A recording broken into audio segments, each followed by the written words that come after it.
যদি যোগ্যদের বাতিল হয়, যোগ্যরা যে ধরনের আন্দোলন করবেন, যত ধরনের আন্দোলন করবেন, সেই আন্দোলনে যদি তারা আমাদেরকে ডাকেন পতাকা নিয়ে, পতাকা ছাড়া যে কোনো শর্তে, আমরা ভারতীয় জনতা পার্টি অন্তত নির্বাচিত প্রতিনিধিরা আমরা সর্বাত্মকভাবে উপস্থিত থাকব। লাগাতার থাকতে বললেও সঙ্গে থাকব,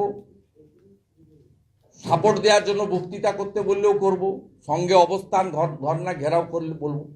এবং আমি এই সরকারকে হুঁশিয়ারি দিচ্ছি, যদি যোগ্য প্রায় 19,000-এর বেশি তাদের সবার চাকরি চলে যায়, সুপ্রিম কোর্ট কি করবেন লফুল্লি আমার সেখানে কোনো বক্তব্য নেই, আমার অনধিকার চর্চা হবে।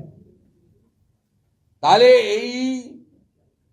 এই লোকেদের এবং তাদের পরিবার সঙ্গে আমরা সাধারণ জনগণ নবান্ন ঘিরে বসে থাকব।